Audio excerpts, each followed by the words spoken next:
Halo, selamat pagi buat kita semua. Semangat pagi ya. Gimana nih? Kita akhirnya tampil lagi di sini.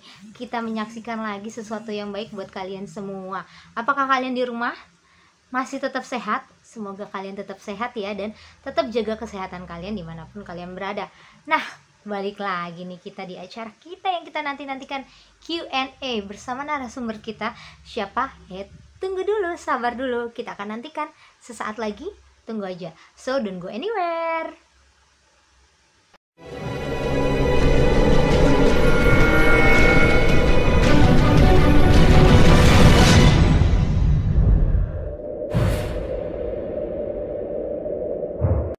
Kembali lagi dengan saya, Vina, satu-satunya yang akan mewawancari para pendeta pada pagi hari ini. Nah, ini kebetulan pendetanya ini, beliau ini sangat kita nanti-nantikan nih. Kebetulan dia sudah bisa hadir. Tapi sebelum saya sambut narasumber kita pada pagi hari ini, aduh saya agak-agak grogi nih karena narasumber ini luar biasa dia. Kita sambut. Jangan lupa dong buat teman-teman, please jangan lupa like, comment, and subscribe channel kita nih yang ada di bawah ini, yaitu Digital Evangelist Movement. Jangan lupa ya, dan jangan sampai salah, Digital Evangelist Movement. Jadi kalau kalian sudah like, subscribe, pastikan setiap ada video yang masuk kalian dapat notifikasinya. Jadi buat teman-teman, jangan lupa pastiin kalian sudah menjadi pengikut setia dan sebarkan hal-hal yang baik. Oke? Don't go anywhere. Oke, selamat pagi buat teman-teman semua. Aduh, hari ini saya berbahagia. Sedikit agak banyak banget kendala hari ini, tapi saya bahagia karena narasumber kita pada hari ini luar biasa. Mau tahu Anda siapa? Kita lihat ya. Kita akan sapa. Apakah sudah masuk sebenarnya? Oke, kita sapa aja. Halo, Pastor Parindungan. Halo, selamat pagi, Mana nih? Vina. Oh, ganteng sekali, Pastor. Lagi di mana, Pastor? Saya posisi di Sukabumi. Mantap. Ngapain, Pastor nih? Kita sedang ada reuni angkatan dan juga ada perkemahan. Wah, keren banget, Pastor. Ada camping ya. Mantap. Iya. Pastor, selamat datang di channel kami. Iya, terima kasih sudah mengundang saya. Ya dong, pastinya. Nah, nih Pastor, sebelum kita masuk, kita akan jeda dulu karena banyak banget iklan yang mau masuk ke sini. Jadi buat teman-teman, saya udah kasih bocoran. Hari ini adalah Pendeta Parlindungan. So, jangan kemana-mana, tetap like, comment, and subscribe channel kita ya. Kita akan kembali lagi.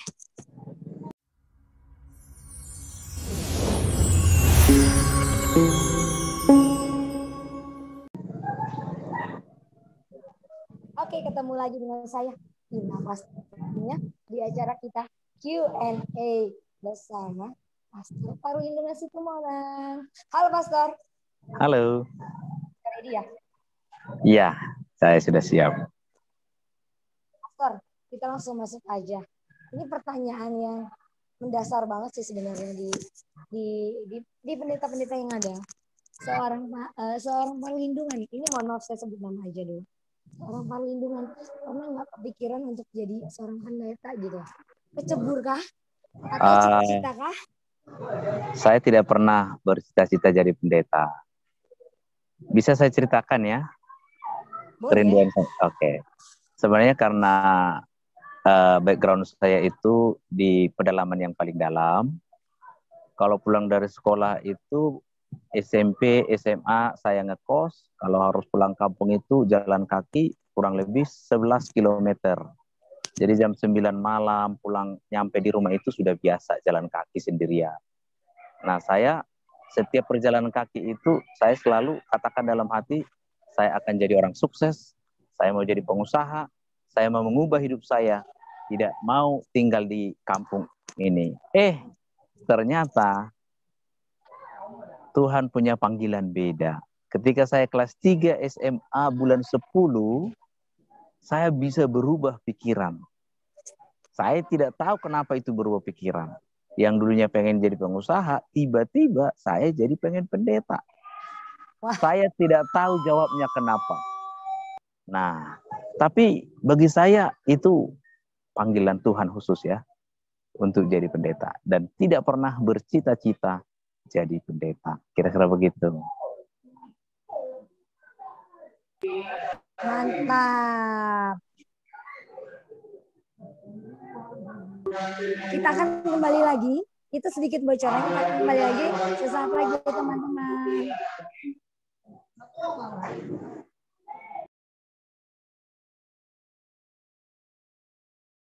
Oke, kembali lagi bersama Pastor Perlindungan. Ini saya semakin menarik nih. Pastor tadi sudah ngasih bocoran bahwa pastor itu hidup di daerah pedalaman. Boleh tahu Pastor, pengalaman pastor itu yang mendasar itu tuh apa sih? Sampai kelas 3 SMA tuh pingin banget ada panggilan gitu, berubah haluan. Jadi ini saya nggak bisa ceritakan persis seperti apa. Ternyata ketika saya datang ke orang tua saya, sampaikan ke bapak saya bilang, Pak, saya pengen jadi pendeta. Oh, orang tua saya bilang, pendeta itu nggak gampang. Pendeta itu harus siap miskin, harus siap susah, dikasih tantangan supaya saya benar nggak keputusan saya itu kira begitu.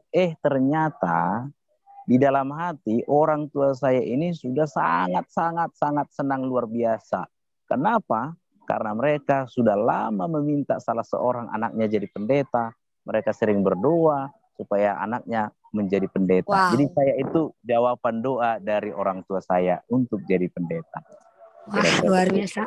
Seperti Samuel ya, Pastor. Iya. Pastor, ini saya mau nanya nih. Pastor ini kan udah lama banget ya. Istilahnya pengalaman sebagai pendeta. Kasih dong Pastor pengalaman yang paling nggak bisa Pastor lupain itu di mana? Oh, waktu saya masih single ya. Jadi ketika saya masih pertama sekali jadi pendeta tahun 2003, persisnya bulan 8. Di satu tempat saya sedang mengadakan KKR. Namanya di Siarbat di Sumatera Utara. Nah, ini daerah ini terkenal masih dari segi hal-hal yang mistis ya.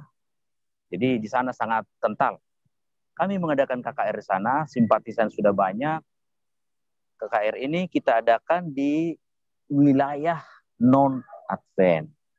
Nah, ketika kita mengadakan KKR, sudah ada bisikan-bisikan dari masyarakat sekitar agar KKR ini dihentikan.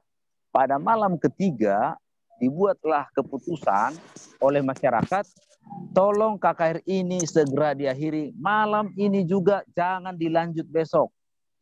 Kalau dilanjut, nyawa tidak kami tanggung. Kalau ada terjadi sesuatu, kami tidak jamin, katanya. Singkat cerita, saya diancam, nggak boleh lagi melanjutkan KKR. Tapi Vina tahu, ini menurut saya Tuhan bekerja luar biasa. Pemilik rumah itu katakan, ini wilayah rumah ini rumah saya, pendeta ini datang meminta izin ke saya, jadi kalau saya masih izinkan di tempat ini mengadakan acara, tidak ada yang boleh melarang. Dia katakan, pendeta lanjutkan. Tapi kan nggak semudah itu juga. Ketika selesai KKR kan, ya saya takut juga dong nyawa saya di luar itu terancam kan begitu. Tapi karena orang tua ini sudah katakan demikian, ya saya harus ikut juga dong. Masa saya mundur kan begitu? Padahal di luar dari KKR ini masyarakat itu sudah menunggu apa yang akan terjadi. Mungkin akan terjadi huru-hara. Tapi malam itu saya diselamatkan untuk kembali ke tempat kami tinggal malam itu. Tapi saya mikir, besok pagi saya datang lagi. Gimana Pak? Orang tua ini bilang, pemilik rumah ini bilang, jangan takut. Saya akan buat yang terbaik buat Bapak. Jadi Vina tahu kami lanjutkan ini sampai malam yang terakhir. Pada hari Sabatnya dibaptiskan 19 orang. Nah, jadi iya, 19 orang dibaptis pada hari Sabatnya. Dan inilah baptisan saya pertama dan terbanyak seumur hidup pelayanan saya. Ini di satu tempat yang notabene tidak ada Advent, satu orang pun tidak ada. Jadi aduh, gitu. aku speechless nih Pastor. Aku benar-benar merinding sebenarnya di dunia bisnis itu maksudnya. Dan Pastor 19 ya Pastor ya? Iya. Jadi saya hampir dimasakan di situ. Jadi menurut saya Itu kuasa Tuhan yang bekerja, saya dilindungi, dan itulah yang buat saya tetap semangat dalam pelayanan sebagai gembala jemaat. Jadi menginjil itu keharusan, tantangan itu harus dihadapi, bukan jadi alasan buat kita mundur, karena ini pekerjaan Tuhan. Begitu Vina, itulah yang paling berkesan pengalaman saya. Masih banyak yang lain sebenarnya, masih banyak. Saya pendeta yang suka membangun. Jadi saya pendeta, dimanapun saya melayani, pasti membangun gereja, pastori, atau apapun itu, itu panggilan saya sejak saya pendeta. Begitu. Tadi ada satu yang mau saya highlight di sini dari statement Pastor. Menginjil adalah keharusan. Kalau perkembangan menginjil sekarang ini, Pastor, di zaman Pastor sama sekarang ada bedanya nggak? Sedikit berbeda ya, karena sekarang kan dunia digital ya, media sosial, lebih gampang lah ya, asal kita mau. Dulu memang itu seperti, karena kita di daerah-daerah ya, sekarang saya bercerita karena saya sudah di kota Bandung, ya lain tempat harus berbeda cara kita. Konsepnya penerimaan orang kepada kebenaran itu sama saja. Dimanapun orang yang mau diinjili itu tetap ada. Orang yang mencari kebenaran itu banyak. Dimanapun banyak. Begitu. Nah, Pastor, tadi kan ibarat kata banyak yang mau diinjili. Sedikit yang terpanggil kan? Iya. Nah, Pastor, ada nggak sih sebenarnya satu momen di mana kan tadi Pastor juga udah bilang waktu masih single 19 itulah yang terbanyak baptisan. Iya. Apa yang Pastor lakukan waktu di titik terendah itu, Pastor, sebenarnya? Sampai memotivasi Pastor untuk enggak, saya harus maju gitu. Gimana ya? Ya mungkin ada juga karena pengaruh darah muda ya. Orang baru fresh graduate ya. Jadi itu kita nggak ada pikiri risiko itu nggak ada gitu. Yang penting maju. Begitu melihat orang yang sudah rindu, siap mendengar, dilayani bagus, saya kasihan sama mereka, sayang sekali nih. Kalau saya mundur, nggak mungkin. Bahkan sampai sekarang nih, apa ya yang dibaptis dulu sampai sekarang anggotanya masih ada. Buktinya mereka itu benar-benar setia sampai sekarang. Dari 19 itu tadi? Dari 19 itu, kebanyakan sampai sekarang itu masih setia. Memang ada sebagian karena sudah meninggal gitu. Iya. Gitu. Sampai sekarang. Jadi kalau saya kembali ke sana, itu kesan sangat luar biasa. Karena kita tinggal di sekitar lokasi itu, nggak ada Advent sama sekali di situ. Gitu. Nah, itu yang sebenarnya sih saya menarik banget buat saya di sini. Pastor, ini anak zaman sekarang itu kan dengar kata dengar kata penginjilan atau pelayanan keluar.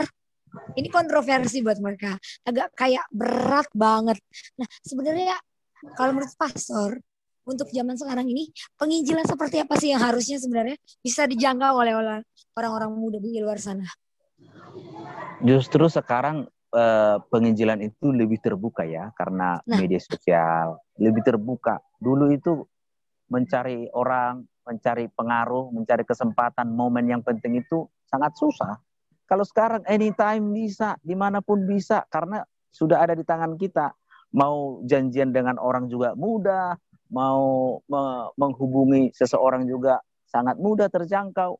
Dulu itu kita harus pergi jauh barangkali. Kalau saya sering pergi ke tempat yang jauh berjam-jam, naik sepeda motor hanya untuk menginjil satu keluarga, pulang sampai tengah malam. Padahal yang kita injili hanya satu keluarga. Sekarang dengan Zoom ini, kalau kita mau, bisa. Gitu ya. Jadi bagi orang-orang muda, kalau kita mau ya, sebenarnya kesempatan sangat terbuka kalau kita mau. Apakah lewat media sosial, lewat pengaruh kita, di tempat kita bekerja. Yang penting kita care ke orang, ke siapa saja. Mereka akan bertanya, siapa kita, seperti apa kita gitu. Nah, Pastor, di sini tadi, banyak banget tipsnya ya, Pastor. Saya mau meng-highlight nih, Pastor. Tadi kata Pastor itu kalau kita mau, kita bisa. Ya, kalau kita mau, kita tuh bisa menginjili mereka. Pertanyaannya nih, Pastor, sebenarnya apa yang paling penting dalam penginjilan itu sebenarnya? Penginjilan itu sebenarnya lifestyle ya. menghidupkan kehidupan untuk Yesus. betul. Nah, untuk menghidupkannya ini apa sih sebenarnya yang diperlukan ini, Pastor? Ya, orang-orang muda contoh. Sebagaimana yang kita sudah imani itu yang nggak malu-malu menghidupkan di depan umum atau seperti apa. Gitu loh. Nggak malu. Saya pernah suatu kali jalan-jalan ke Singapura, ada seorang kulit hitam. Dia naik MRT di sana ya. Ada Alkitab yang besar. Di MRT itu dia buka Alkitabnya, baca-baca Alkitab. Saya pendeta kok, luar biasa ini orang. Nah sekarang, kadang kalau di handphone kita bernada-nada rohani pun kayaknya kita kadang agak segan, malu dan segala macam. Sekarang ini kita bisa gunakan yang ada di tangan kita. Kita harus buat itu untuk pelayanan. Nah, nada-nada rohani kita harus buat di sana. Apakah panggilan, nada panggilan atau yang lain, semua bisa kita buat. Gitu loh. Nah, salah satu contoh saya buat ya, Vina. Saya pernah naik bus, ada seorang ibu. Jadi posisi saya sedang berdiri, duduk, ada seorang ibu berdiri di samping saya. Terus saya persilahkan duduk, silakan duduk ibu. Padahal itu hak saya. Terus ibu ini tanya saya mau kemana, saya sebutkan. Terus dia tanya, apa gerejamu katanya. Bayangkan coba. Jadi apa hubungannya dikasih duduk, kok langsung ditanya gereja apa? Saya bilang, saya Advent. Coba bisa lihat, hanya saya persilahkan duduk, dia sudah tanya, kenapa orang ini baik, dikasih duduk, sebenarnya apa sih gerejanya, kasih tahu. Dan sepanjang jalan itu, kami enjoy berbincang-bincang. Nah, ketika dia tiba di rumah atau seperti apa, itu sudah satu inspirasi, ada orang yang memang peduli ke saya, itu hak saya, dan perjalanannya bukan perjalanan yang dekat ya, perjalanan berjam-jam. Tapi orang itu sudah mendapat satu kesaksian bagaimana Tuhan telah memanggil kita kira begitu. Wah, sesimpel itu sebenarnya, ya? Iya, sesimpel itu, wah. Simple. Benar. Jadi luar biasa ini. Selalu gini ya, kalau kita lihat orang, kita harus pikirkan, ini target saya ini hari ini. Ketika kita sudah tetapkan target kita, ada aja cara agar kita bisa benar-benar bisa bersaksi ke orang itu. Jadi sudah ada dalam hati saya, ini target ini. Kita sudah pastikan ketika kita berdoa, Tuhan berikan saya satu jiwa untuk bersaksi hari ini. Ketika itu kita, ini target ini. Tuhan sudah tunjukin ini orang ini. Udah, selanjutnya itu kan pekerjaan Tuhan. Kira begitu. Semakin menarik ya. Jadi dibilang katanya bahwa kita mau nih ya, sisanya selebihnya urusan Tuhan. Iya. Udah di sana. Apalagi yang kalian pikirin teman-teman, aduh luar biasa. Pastor, terakhir nih Pastor sebenarnya banyak banget nih. Tapi karena waktu kita juga mau dong kasih tipsnya sebenarnya buat anak muda, buat motivasi buat mereka ke depannya. Tentang apa itu? Tentang penginjilan, tentang jadi apa? Tentang, karena gini Pastor, saya lihat banget sekarang ini kan semuanya serba dari rumah dan semuanya itu serba online. Artinya mereka tuh harus menurunkan ego mereka untuk bertemu secara langsung. Nah, benar. Tantangan terbesar mereka itu sebenarnya di situ. Boleh dong kasih motivasi untuk mereka bisa tetap, walaupun kalian online, walaupun kalian di rumah dimanapun kalian berada, kalian tetap bisa loh teman-teman menginjil. Nah, boleh nggak kasih tips buat anak-anak muda seperti itu? Oke. Yang pertama, setelah ada kemauan, kita harus berdoa kepada Tuhan. Tuhan, saya mau hari ini melakukan sesuatu. Ini kan yang pasti yang langsung ya kepada orang tertentu. Jadi ketika itu kita sudah minta sama Tuhan, itu urusan Tuhan, kapan, di mana orang itu. Nah, tapi setelah kita keluar, kita harus tetap fokus ke itu. Tuhan, saya sudah berdoa hari ini, tunjukin ke saya. Jadi aktiviti apapun yang di luar sana, boleh jadi itulah yang Tuhan sudah utus agar kita boleh lakukan sesuai dengan niat, sesuai dengan komitmen kita, sesuai dengan panggilan kita. Hanya dengan ramah tamah kah, perhatian ke orang, tidak harus selamanya langsung mengajarkan Alkitab, enggak juga. Hanya dengan tersenyum ke orang itu kadang sudah bisa, aduh, ada apa ya kok orang yang tersenyum ke saya? Manis sekali senyum orang itu. Ketika melihat senyum orang itu manis, orang ini sudah merasa senang, bahagia. Orang itu seperti care ke saya ya. mereka tuh sudah merasakan ada sesuatu gitu loh ya. Tidak harus susah-susah. Nah, setelah ada kontak, berbicara dengan orang itu, mungkin ada kesan dengan mereka, ya kita coba lagi semakin dekat lagi. Bahkan bila perlu kita minta kontak, kita hubungi lagi, selanjutnya tindak lanjuti. Saya pikir banyak cara ya. Media sosial ini, alat media sosial ini sangat ampuh untuk menginjil saat ini. Kira-kira begitu. Wah, tuh anak muda. Justru sekarang itu adalah zaman dimana kita tuh dikasih kemudahan. Jangan bisanya media sosial jangan dijadikan untuk stalking orang, tapi bisa stalking tentang penginjilan.